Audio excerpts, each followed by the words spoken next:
Just want to inform, saya dah jarang buat live di YouTube. Kalau korang perasan, saya jarang buat live di Instagram. Why? Because saya mula beralih ke Bigo. Install Bigo, support me. Masuk ke Bigo saya. Search nama saya Amirul Syakir. Rapat ada Dolphin. Saya sebagai host under Family Jason, iaitu Dolphin. Kenapa korang kena follow? Waktu pagi kita dah sembang pagi. Korang dapat tengok aktiviti harian saya, macam mana saya edit video. Lewat malam lepas malam ke atas, korang dapat tengok lebih dahulu video yang dah siap, yang bakal saya upload. So korang boleh layan cerita hantu secara live malam-malam dekat Bigo Live saya.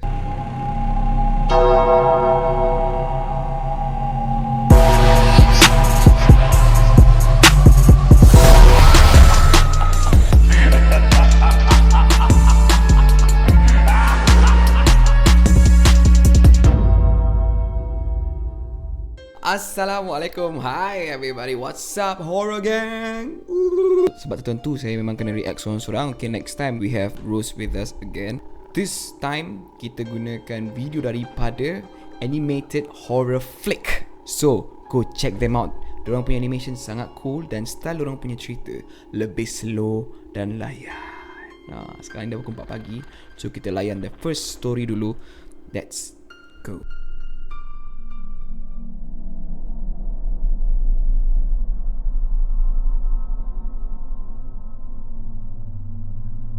The Night Shift.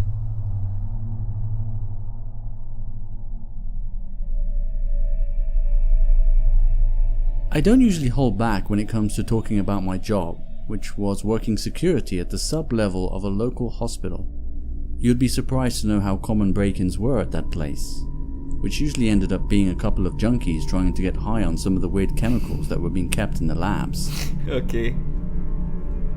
It started out as a regular graveyard shift at work, but I'll lead in with a curious backstory regarding the doors that led to the morgue. In order to keep the place more sanitized, they had recently installed sliding doors that would automatically open if someone passed in front of them. Oh, so tak payah pegang untuk buka. Thus removing the need to touch any handles or doorknobs, and prevent anyone from leaving the doors open by accident. Hygiene played a major role at that morgue, and it had been on the agenda for the past few months. There wasn't anything really unique about the sliding doors, except for the fact that they would sometimes open and close by themselves. That by itself didn't seem like such a big deal, since this could have been caused by something small such as a moth flying in front of the sensor. It could be. Until one night, I realized that it would always happen at the same time. Oh. Every night, at exactly 3 AM, the doors would open for a few seconds and then close.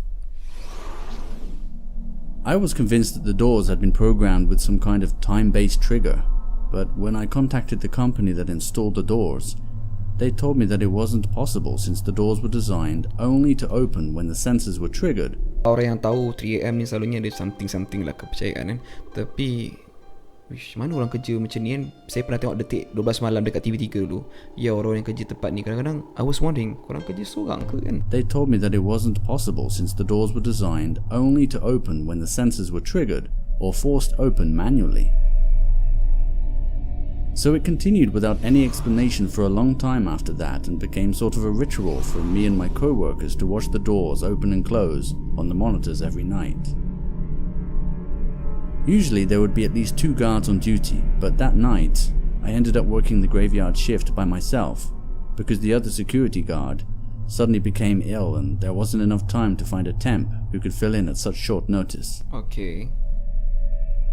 Just to be clear, I had been working as a security guard for a long time, so I was no stranger to danger and I wasn't worried about working alone at night. Oh, okay. Besides, the work was pretty straightforward. All I had to do is make sure all the doors were locked and secured and keep a close eye on the monitors. There were only 2 cameras, one overlooking the control room and another one at the other end of the corridor overlooking the entrance to the morgue.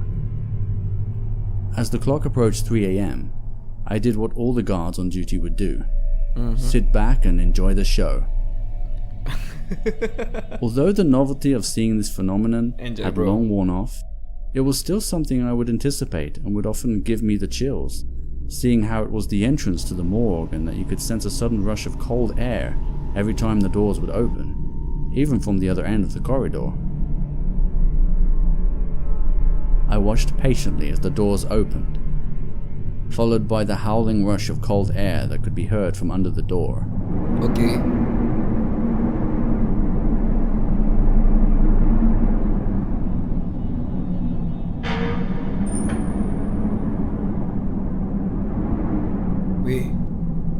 was when I glanced away from the door and looked to the monitors that I noticed something strange.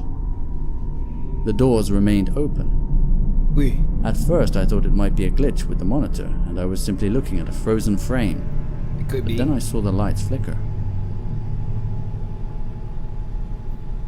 I waited for a few minutes, but it soon became clear that I would have to head on down to the end of the corridor since it was strictly prohibited for the doors to the morgue to remain open. He has to As I do stepped lah. out into the corridor, Tak boleh biar terbuka I lama-lama. acknowledged a significant drop in temperature which I knew was going to get considerably worse as I approached the morgue. I gradually made my way down the corridor and turned the corner that ultimately led me to the sliding doors. I had hoped that the doors might have closed by the time I got there, but just as I had seen on the monitor, So it's not the doors were in glitch. fact still open and the camera was functioning normally. I tried waving my hands in front of the sensor, but to no avail. The doors would not budge. I reluctantly contemplated my next option, which was to test the sensors from the other side, requiring me to enter the morgue. But I decided to take Oh no, I wouldn't do that. If I something yang concern me that just now bila dia start, lambai macam tu. Because aku takut ada benda lain pula yang melambai. to take a look around first to see if I could observe anything out of the ordinary. Only when I turned my back to observe the corridor did the doors finally close, which was quickly accompanied by a cold chill in the air. I could feel an overwhelming sense of someone standing right behind me as the hairs on the back of my neck began to spike.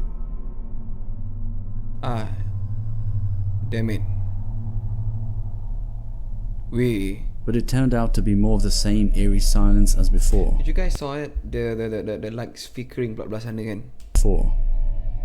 Since the doors had already closed without having to actually enter the morgue, I considered myself fortunate and hurried back to the control room to make sure nothing else was out of place. Nasib baik tu. Kalau I masuk closed the door and locked it from the inside, and for a moment I was expecting it to be business as usual as I sat back down in front of the monitors. But after taking a quick sip of my coffee, I realized the coffee was stone cold. Not just lukewarm as you would expect, but genuinely chilled. I hadn't been away from the desk for that long, so it didn't make much sense at all. sejuk But gila. then I remembered that I had felt that same chill before at the other end of that corridor. Out of curiosity, I decided to rewind the security footage back to when I approached the doors to see if I could spot anything out of the ordinary. Which is when I witnessed something that I simply couldn't explain. Wait, I want to do that. Wait. There was a Oh, girl standing in front of the doors behind me. I couldn't really make out her face due to her long black hair. That was a stark contrast to the white gown she was wearing. She just stood there staring right at me and then walked towards the exit. To this day, I can't explain it, because I had just been there and I hadn't seen anyone. It was when I checked the other camera overlooking the entrance to the control room that really sent a chill down my spine and still gives me nightmares to this day. Oh my god! Oh shit! Oh!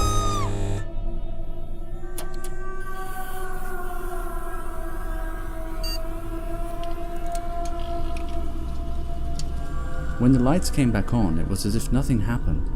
The door to the control room was open despite being locked from the inside just moments before.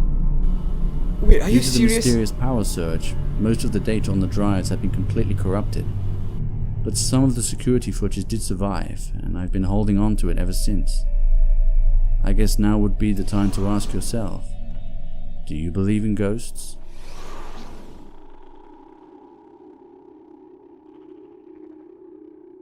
Oh shit! Night shift. I gotta give it 9 over 10. It really creeps me out. That gives me chills. Creeps me out. Okay, we're gonna go to another one. Animated Horror Flicks presents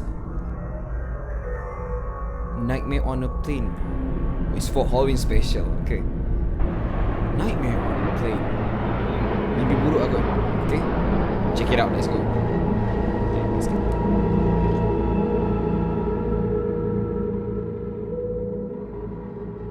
It was Halloween and the flight had suffered a huge delay for whatever reason, which led to most of the passengers being reseated on other flights, leaving only a handful of us And by us, I mean those unlucky enough not to have been reseated or unable to afford a hotel, stuck at the airport. Oh, Despite the long wait, patutlah I sikit actually orang. preferred sharing the cabin with fewer passengers, which is something usually one could only accomplish in first class. I enjoyed the luxury of being able to choose my seat once I boarded the flight. Cik. While most of the passengers had decided to sit at the far back section of the plane, I chose a quiet corner seat in the front section where there were just a few other passengers that appeared to know each other, judging by how close they were seated together. The flight was faham. originally intended to take place during the day, but the delay had resulted in an overnight flight. Not a big deal, but I did miss seeing the awesome view from outside the window, which eventually led me to focus my attention to the interior of the cabin. Despite the fact that most planes often appear larger on the inside, the enclosed space always made me feel a little uncomfortable, and usually resulted in a persistent need for a distraction such as reading a book or listening to music. I was about to pull out my phone when I was suddenly approached by the flight attendant asking me if I wouldn't mind sitting with the other passengers. Albeit confused, I agreed to the unusual request, since I was travelling fairly light and I figured there must have been a good reason for it, although I did Okay. regret asking why when I had the chance. Betul kalau aku akan tanya lah Shortly apa after masalah changing ya? seats and settling in, the entire cabin plunged into an eerie silence. I probably wouldn't have thought that much of it had it not been for the conversations between the other passengers that had quickly faded into frightened whispers of shock and disbelief. Have you ever felt that strange sensation of the atmosphere around you instantly becoming heavy with sorrow and the thought of never being cheerful again? That's exactly what it felt like, and even more so as I looked to see what everyone was getting so upset about.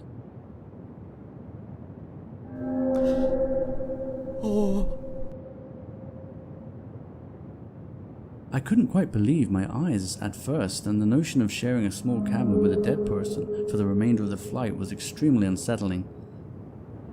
I knew that the flight staff were probably just following procedure, but I could still feel my stomach churning in the face of this morbid turn of events. At that point, I decided to head on to the restroom.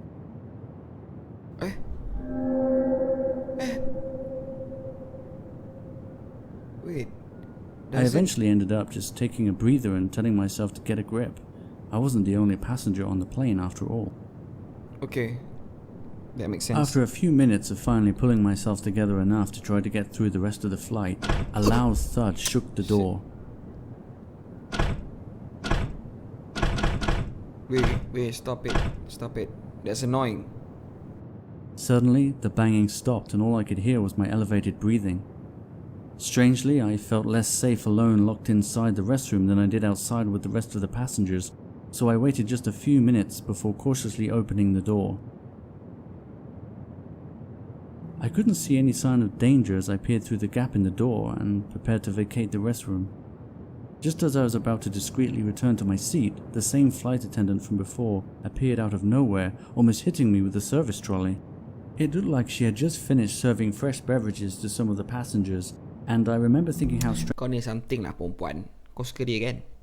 Ngaku je lah. Pakai songkok ke tengkolok pula tu. strange it was that she appeared oblivious to the loud banging on the restroom door that had occurred just moments prior. She remained completely speechless, and there was something off about the way she looked at me. Apa You know hal? that weird stare you give someone when you suspect they're onto you for whatever reason? Yep. I eventually broke eye contact, and she continued down the aisle to serve drinks to the rest of the passengers. I quickly returned to my seat, having almost completely forgotten about the corpse that had been seated in the corner behind me. I still can't believe I managed to walk right past it without even noticing. I guess I was still a little distracted by the fact that none of the other passengers appeared to have heard the loud banging on the door either. What the Perhaps heck? it wasn't as loud as I remember, or maybe it was just a prank. It was Halloween after all. Yeah. At least I had a spooky Halloween tale to share with my young nephews back at home. Even if it meant not being able to share the entire truth of what really happened on board that flight. At least until now.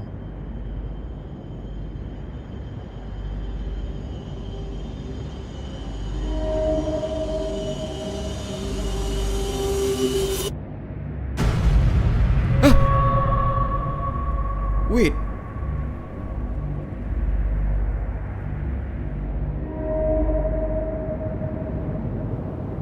Wait, is this... Ooh, that was so... I don't know.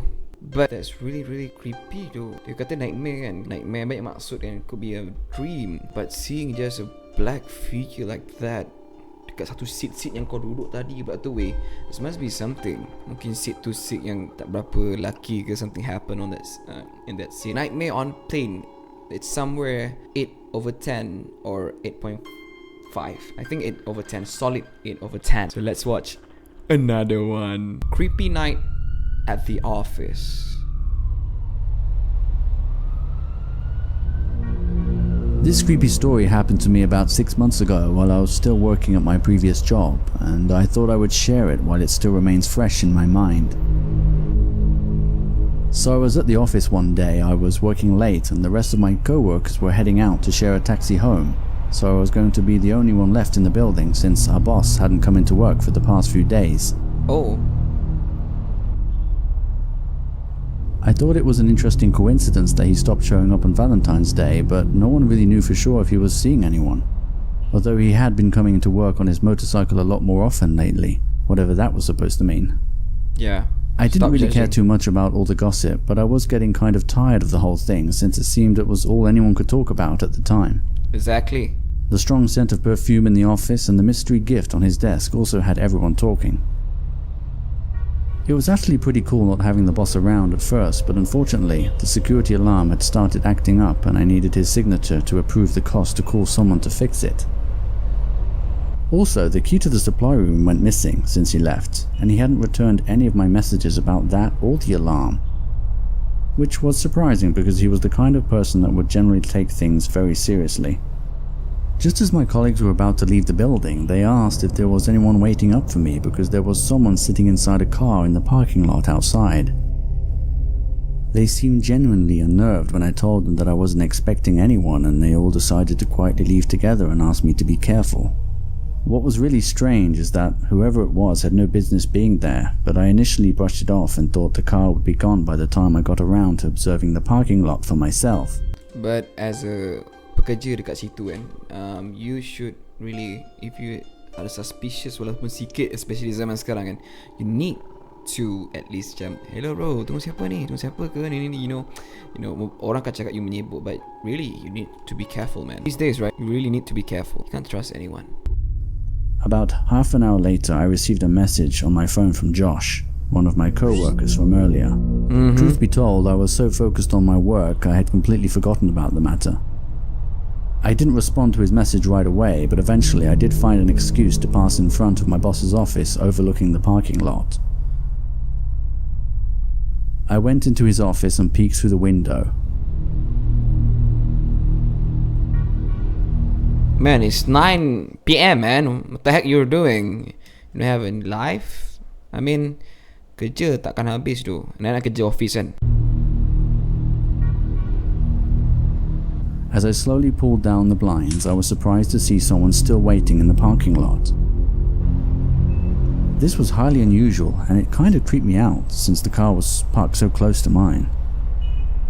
I couldn't really make out who it was, but as I looked closer I could see it was definitely a man smoking a cigarette. There was nothing familiar about him, and I didn't recognize the car. Since I was the only person at the office, I couldn't shake this uncanny feeling that he really was waiting up for me for some reason, and that it would be impossible to get to my car without him seeing me. Betul. I quickly returned to my desk and grabbed my phone so I could take a photo and confirm with Josh that it was the same car from before. While I waited for Josh to respond, the gift on the desk suddenly caught my eye. I thought that perhaps it was a perfume, which would explain the strong scent inside the office lately. What's the But I was connection? also curious to know if it really was a Valentine's gift, and why. So Valentine's gift, and then boss dia lama tak muncul juga, and then there's a guy waiting for him and he working late. So ada 3-4 perkara di situ. Let's find out what is actually connection dia. And why it was still on his desk. It seemed strange to leave it at the office. As I slowly opened the box, I was surprised to see a passport inside. Suddenly I received a new message on my phone. I was initially confused by his response, but when I looked closely at the photo again, I could see that the car was empty. I was so quick to take the photo I hadn't even noticed. I immediately took another peek through the window. The car was still there, but with no one inside. It seemed so strange to abandon your car in the middle of the night, especially... Wait. Stop investigating. I think you really memang white people pun. White people like to investigate, man. You know, you watch US punya horror movies, they're dumb shit. But not all of them, but most of them. Not trying to be racist, but if you were there, if I was there, if aku kat tempat situ kan, aku akan call police because it's very very suspicious. And then bukanlah suruh polis tangkap dia, at least polis boleh datang ronda and then you know. But anyway, kalau dia buat benda tu tak jadi cerita kan, tak dapat aku enjoy tengok sekarang ni. It was getting late and I still had a few more hours of work to catch up on, so I decided to get back to it, hoping the car would be gone by the time I finished up. Maybe no. It's very late, man. A few hours later, I got a little curious as to why Josh hadn't followed up with any other messages, which is... Dia buat apa kerja sampai lewat malam?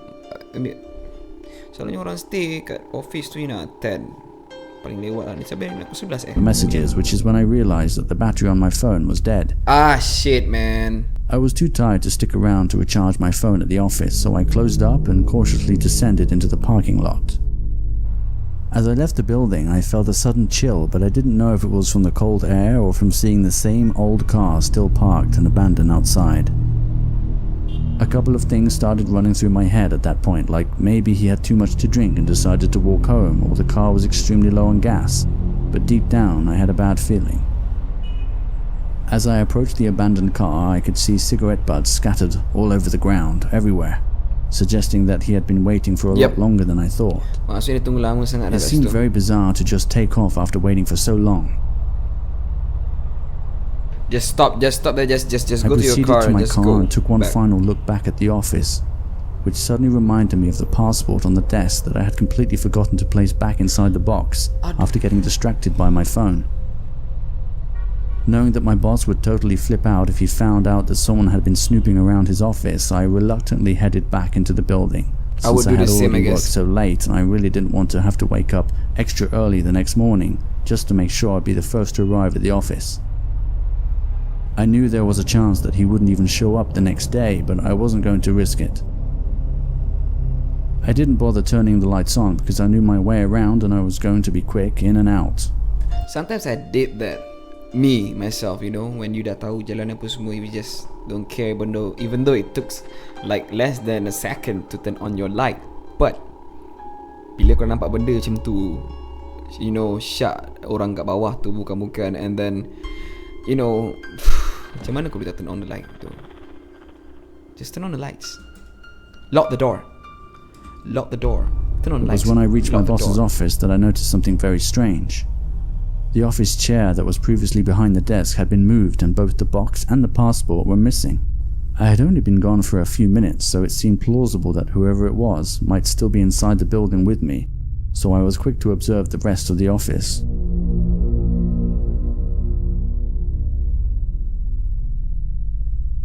Despite the intense moment of silence, I started to feel somewhat relieved to see the same old familiar office that I had grown accustomed to, and there was no other indication that anyone else was there. However, this moment of silence and relief was quickly diminished by a loud thud coming from the supply room. It sounded like something very heavy hitting the floor. Do not investigate. Kalau dengar bunyi, yang pandai-pandai kau buka, pergilah, call someone. Kau tak nak call polis pun pergi call kawan kau tu, call kawan kau, call. Itulah kau tak charge phone kau. Aku nak bising pula. Aku kadang lalai juga baca phone. As I tried to figure out what could have caused such a loud noise, I suddenly heard the sound of what appeared to be a commotion coming from behind the door. After realizing that someone was in the supply room which required a key to open it, I began to assume that it was my boss or someone else with access to the office. But as I opened the door, I saw something that I will never forget and continues to haunt my darkest dreams. My knee-jerk reaction caused me to dash out of the office and immediately get to my car. Just as I was about to turn on the ignition, I instinctively looked up and saw the dark silhouette of a man standing by the same window in the office. I couldn't see a face, but I knew I was being watched. I turned the key and my heart sank as the engine failed to start.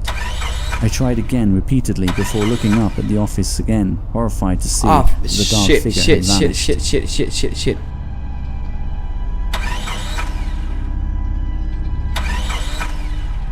No.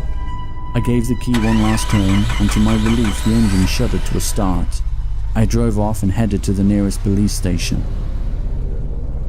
When I arrived there, I told them everything. Thanks to the photo I had taken of the car that was parked outside, along with the partial description of the driver, the police were able to make an arrest, and the driver was identified. Shockingly, it turned out not to be my boss after all, but a relative of his with a violent criminal record. Oh my god. Apparently, my boss wanted to surprise his young girlfriend with a trip to Brazil by inviting her to his office and gifting her with a brand new passport he had arranged. But instead, so boss dia do have a girlfriend. So for that Valentine gift, nak surprise, so dia bagi pasport dan siap-siap benda-benda yang patut dia buat untuk pergi ke Brazil. So dia invite that girl to his office.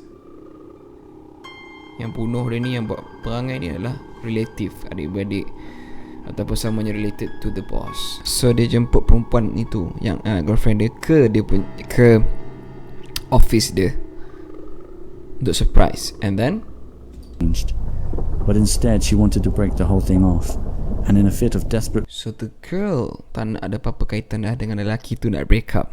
In a fit of desperate rage, he killed her in cold blood and went into hiding. He killed her. Maksudnya bos dia yang lama menghilang tu yang bunuh this girl, not that guy just now.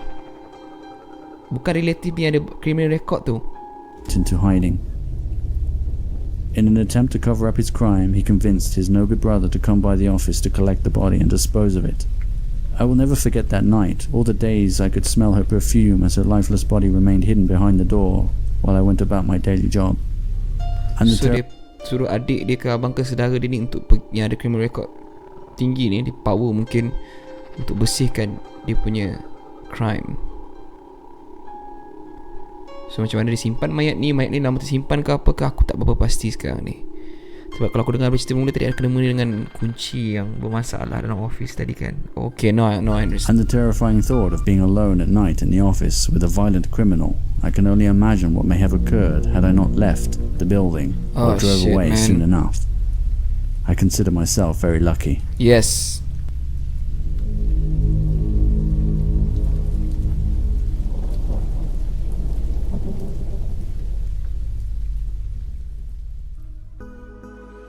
I never saw my boss again after that. In fact, no one did. He became a ghost. His last known location was somewhere in Rio, and that was it. Wow. A few weeks later, I quit my job and started working security at the sub-level of a local hospital. Hey, wait. It kind of felt like a step back, and I had serious reservations about working so close to the morgue. But I didn't think anything could be worse than that creepy night at the office. Hold on. I don't know apa konsep animated horror flicks ni, adakah dia kisah benar ataupun kisah reka. I'm not sure konsep dia, tapi kita bersambung ke Mamat ni somebody ke, sebab kalau tak kelakar, sebab you know, kau kerja sini ada benda creepy, kau kerja kat security guard kena kacau, so he's the same security guard, or dia nak buat mind blown ke, nak connect cerita ke apa, I'm not sure, but it's very very cool. This one aku bagi 7.5 over 10, but I was so shocked masa nampak that mayat lah. You know, I really thought that he's going to be in trouble. Mamat tu pukul dia ke apa ke, but dia ada dead body. But if I was the guy, aku mesti menjeritnya tu. Gila kau, cuak kot.